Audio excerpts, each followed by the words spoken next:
ഇന്നത്തെ ആദ്യത്തെ സെൻറ്റൻസ് ഇതാണ്. മേനെ ജോ കുച്ച് ഭി കിയ ഹെ ബോത്ത് സോച്ച് സമജ് കർ കിയ ഹെ. ഞാൻ എന്താണ് ചെയ്തിട്ടുള്ളത് അത് വളരെ ചിന്തിച്ചിട്ടാണ്, ആലോചിച്ചിട്ടാണ് ചെയ്തിട്ടുള്ളത്. അപ്പോൾ നമ്മളിപ്പം ചില ആൾക്കാരോടൊക്കെ പറയില്ലേ, നീ വിചാരിക്കുന്ന പോലെയല്ല, ഞാൻ എന്താണ് ചെയ്തത് അത് ഞാൻ വളരെ ആലോചിച്ചിട്ടാണ് ചെയ്തത്, അല്ലാണ്ട് അതിൽ തെറ്റൊന്നും പറ്റൂല എന്നുള്ളത് വളരെ ആലോചിച്ച് തീരുമാനിച്ചിട്ടൊക്കെ ചെയ്തതാന്നൊക്കെ പറയില്ലേ. അതുപോലത്തെ ഒരു ഡയലോഗാണ് ഹിന്ദി സിനിമയിൽ കണ്ടത്. മേനെ എന്ന് പറഞ്ഞു കഴിഞ്ഞാൽ ഞാൻ. ഇപ്പോൾ നമ്മൾ പറയില്ലേ മേനെ ക്യാ കിയ, ഞാൻ എന്ത് ചെയ്തു. മേനെ എന്ന് പറഞ്ഞു കഴിഞ്ഞാൽ ഞാൻ.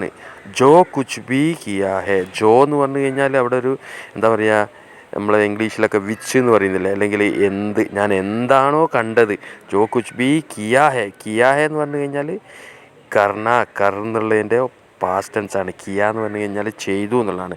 മേനെ ജോ കുച്ച് ഭി കിയ ഹെ, ഞാൻ എന്താണ് ചെയ്തിട്ടുള്ളത്, എന്ത് തന്നെ ചെയ്തിട്ടുണ്ടെങ്കിലും. ജോ കുച്ച് ഭി കിയ ഹെ, ഞാൻ എന്ത് തന്നെ ചെയ്തിട്ടുണ്ടെങ്കിലും.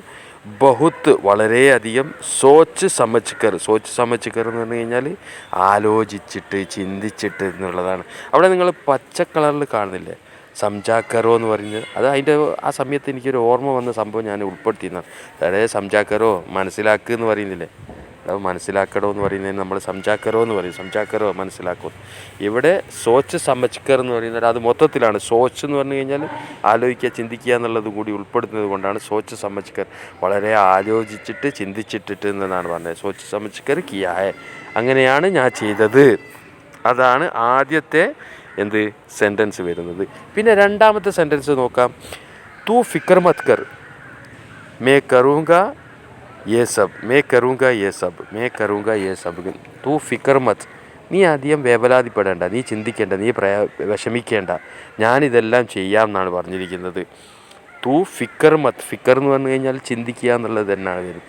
ഫിക്കർ അതുമായിട്ട് ഇങ്ങനെ ചിന്തിക്കുക. ഫിക്കർ മത് കർ എന്ന് പറഞ്ഞതോടുകൂടി അരുത് എന്നുള്ളതാണ്, ചെയ്യരുത്, ചെയ്യണ്ട. ഫിക്കർ മത് കർ, നീ അത് ആലോചിക്കേണ്ട, നീ അത് തലപുകഞ്ഞ് ആലോചിക്കേണ്ട, നീ അത് ആലോചിച്ചിട്ട് വിഷമിക്കേണ്ട. തൂ ഫിക്കർ മത്ത്, നീ അത് ആലോചിക്കേണ്ട, നീ അത് വിഷമിക്കേണ്ട, നീ അത് പ്രയാസപ്പെടേണ്ട. തൂ ഫിക്കർ മത്ത് മേ കറൂങ്ക, ഞാനെല്ലാം ചെയ്യാം. കറൂങ്ക ഐ വിൽ ഡു, മേ കറൂങ്ക ഞാൻ ചെയ്യാം.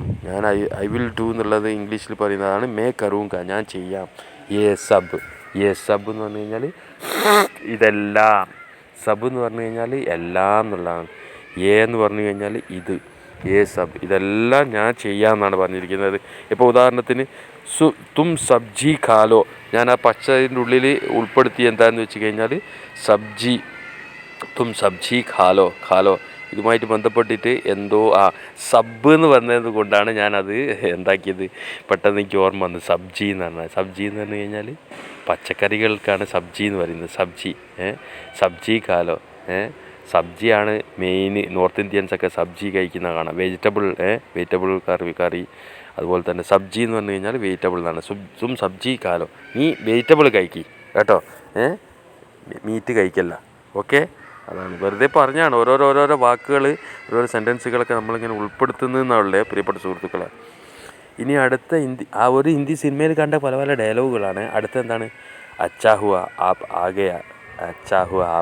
ഒരാളിപ്പോൾ ഒരു ഗസ്റ്റായിട്ട് ഒരാൾ വന്ന്, ഞാൻ വിളിച്ച് ഓൻ വന്ന്, അപ്പോൾ ഓനോട് പറയണം അച്ചാ ഹുവ ആപ് ആഗയ, താങ്കൾ വന്ന് വളരെ നല്ല കാര്യം. അച്ചാ ഹുവ നല്ലൊരു കാര്യം തന്നെ ചെയ്തത് എന്നുള്ള.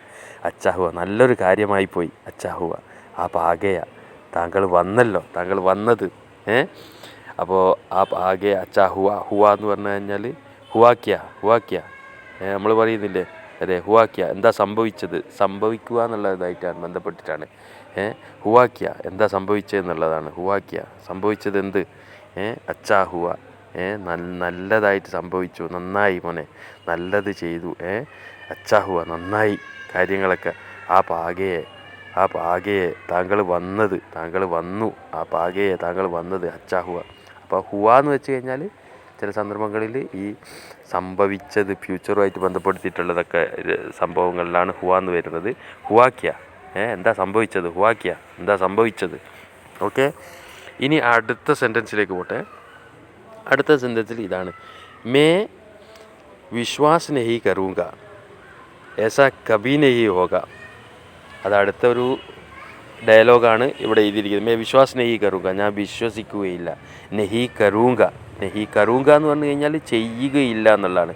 അവിടെ വിശ്വാസം കൂടി വന്നതിനെ കൊണ്ട് വിശ്വാസം ചെയ്യുകയില്ല എന്നല്ല, മറിച്ച് ഞാൻ വിശ്വസിക്കുകയില്ല എന്നാണ്. മേ വിശ്വാസ് നെഹി കറൂങ്ക, ഞാൻ വിശ്വസിക്കുകയില്ല. എസാ കബി നെഹി ഹോഗ, അങ്ങനെ ഒരിക്കലും തന്നെ സംഭവിക്കുകയില്ല. മനസ്സിലായ? അങ്ങനെ സംഭവിക്കുകയില്ല. എസാ കബി നെഹി ഹോഗ, കബി നെഹി, ഒരിക്കലും തന്നെ ഇല്ല എന്നുള്ളതാണ്. കബി നെഹി, ഒരിക്കലും തന്നെ ഇല്ല. എസാ കബി നെഹി ഹോഗ, ഒരിക്കലും തന്നെ അങ്ങനെ സംഭവിക്കുകയില്ല, ഞാൻ വിശ്വസിക്കുകയില്ല മോനെ. ऐसा कभी नहीं होगा, ऐसा कभी नहीं होगा, ऐसा कभी नहीं होगा, ऐसा कभी नहीं हुआ, ऐसा कभी नहीं, ऐसा कभी हो नहीं सकता, അല്ലെങ്കിൽ ऐसा कभी नहीं हो सकता. അങ്ങനെയൊക്കെ പറയേ പല പല വാക്കുകൾ പല സന്ദർഭങ്ങളിലായിട്ട് ഉപയോഗിക്കും. എല്ലാത്തിനും ഒരേ അർത്ഥങ്ങളൊക്കെ തന്നെയാണ് വരുന്നത്. അത് നാവിൻ തുമ്പത്ത് കുറേ പഠിച്ചു കഴിഞ്ഞാൽ ഓട്ടോമാറ്റിക്കായിട്ട് വരും പ്രിയപ്പെട്ട സുഹൃത്തുക്കളെ. ഒന്നും ഭയപ്പെടേണ്ട ആവശ്യമില്ല. ഇനി അടുത്ത ഉദാഹരണം എന്താ ചെയ്തിരിക്കുന്നത്? മുझे तुम पर काफ़ी भरोसा है, മുझे തും പർ, എനിക്ക് നിങ്ങളിൽ, മുझे എനിക്ക് തും പർ, നിങ്ങളിൽ, എന്ത്, നിങ്ങളുടെ മേലിൽ, കാഫി എന്ന് പറഞ്ഞു കഴിഞ്ഞാൽ വളരെയധികം എന്നുള്ളതാണ്. കാഫി ഭരോസ ഹെ, ഭരോസ എന്ന് പറഞ്ഞു കഴിഞ്ഞാൽ വിശ്വാസമാണ് എന്നുള്ളതാണ്. എനിക്ക് നിങ്ങളെ വളരെ വിശ്വാസമാണ്, എനിക്ക് നിങ്ങളിൽ വളരെ വിശ്വാസമാണ് എന്നുള്ളതാണ്. കാഫി ഭരോസ, കാഫി എന്ന് പറഞ്ഞു കഴിഞ്ഞാൽ വളരെയധികം, ഇനഫ് എന്നുള്ളതാണ്, അത് മതിയായതാണ്, എനിക്ക് അത്രയും എന്നുള്ളതാണ്. എനിക്ക് അത്രയും, കാഫി ഭരോസ, എനിക്ക് മതിയായ അത്രയും വിശ്വാസമാണ് താങ്കളോട് എന്നാണ്. ഭരോസ എന്ന് പറഞ്ഞു കഴിഞ്ഞാൽ വിശ്വാസം, ഭരോസ വിശ്വാസം. മുझ് पर विश्वास है അല്ലെങ്കിൽ വിശ്വാസ് ഭരോസ ഹേ, ഭരോസ എന്ന് പറഞ്ഞു കഴിഞ്ഞാൽ എന്താണ്, എനിക്ക് വിശ്വാസമാണ് എന്നുള്ളതാണ്. കാഫി, ഇനഫ്, വളരെ കാഫി, കാഫിയെ, ഇത് മതി. വെള്ളം ഇങ്ങനെ ഒഴിച്ചുകൊണ്ടിരിക്കുന്ന ക്ലാസ്സിലാ കാഫിയെ, ഇത് മതിയോ, കാഫിയെ ബൈ, ബഹുത്ത് അച്ഛാ കിയ, കാഫിയെ. കാഫി എന്ന് പറഞ്ഞു കഴിഞ്ഞാൽ ഇനഫ്, അത്രയും, വളരെയധികം, അല്ലെങ്കിൽ അത്രയും, അതാണ് കാഫീൻ്റെ അർത്ഥം. കാഫി ഭരോസ ഹേ, വിശ്വാസമാണെന്നാണ് പറഞ്ഞിരിക്കുന്നത്. ഇനി നമുക്ക് അടുത്ത സെൻറ്റൻസിലേക്ക് വേഗം പോയാലോ. ഇതാ, കഹാ ജാ രഹി ഹോ, നീ എവിടെ പോവുകയാണ്. കഹാ ജാ രഹി ഹോ, നീ എവിടെ പോവുകയാണ്. അപ്പോൾ മറ്റേ പറയുകയാണ് പത്താ നഹി, എനിക്കറിയില്ല. മേരെ സാത്ത് ഘർ ചലോ, എൻ്റെ കൂടെ വീട്ടിലേക്ക് പോരൂ എന്നാണ് പറഞ്ഞിരിക്കുന്നത്. ഒരു ഹിന്ദി ഡയലോഗാണ്. കഹാ ജാ രഹി ഹോ, ജാ എന്ന് പറഞ്ഞു കഴിഞ്ഞാൽ പോകുക എന്നുള്ളതാണ്. ജാ എന്ന് പറഞ്ഞു കഴിഞ്ഞാൽ ജാ രഹി ഹോ, നീ എവിടെയാണ് പോകാൻ പോകുന്നത് മോനെ, നീ എവിടെയാണ് പോകുന്നത്. കഹാ ജാ രഹി ഹോ, പത്താ നഹി, മറുപടി പത്താ നഹി എന്നുള്ളതാണ്. പത്താ നഹി എന്ന് പറഞ്ഞാൽ എനിക്കറിയില്ല. മാലൂം നഹി എന്ന് പറയും. മുझे പത്താ നഹി അങ്ങനെ പറയും. പത്താ നഹി എന്ന് പറഞ്ഞു കഴിഞ്ഞാൽ അറിയില്ല, എനിക്കറിയില്ല. പത്താ നഹി, ഐ ഡോണ്ട് നോ, എനിക്കറിയില്ല. എന്നാൽ പിന്നെ അങ്ങനെ അറിയാണ്ട് നീ ഇങ്ങ് പോണ്ട. മേരെ സാത്ത്, എൻ്റെ കൂടെ. മേരെ സാത്ത്, സാത്ത് എന്ന് പറഞ്ഞു കഴിഞ്ഞാൽ കൂടെ എന്നുള്ളതാണ്. മേരെ സാത്ത് ഗർ, ഗർ ചലോ, ചലോ എന്ന് പറഞ്ഞു കഴിഞ്ഞാൽ ആ പോരി എന്നുള്ളതാണ്. ആ പോരി ചലോ, മേരെ സാത്ത് ഗർ ചലോ, എൻ്റെ വീട്ടിലേക്ക് പോരി എന്നാണ് പറഞ്ഞിരിക്കുന്നത്. മേരെ സാത്ത് ഗർ ചലോ, എൻ്റെ വീട്ടിലേക്ക് പോരി എന്നാണ് പറയപ്പെടുന്നത് സുഹൃത്തുക്കളെ. അപ്പോൾ ഇത്തരത്തിലുള്ള ഹിന്ദീസിന് ഇത് കുറച്ച് ദിവസം എടുത്തു പോയില്ലേ വീഡിയോസ് ചെയ്യാൻ. എന്നോട് ക്ഷമിക്കണം പ്രിയപ്പെട്ട സുഹൃത്തുക്കളെ. ഇനി അടുത്തത് ഞാൻ അറബിക്കിൻ്റെ ക്ലാസ്സാണ്. ഓരോരോ ചാനലുകളുണ്ട്.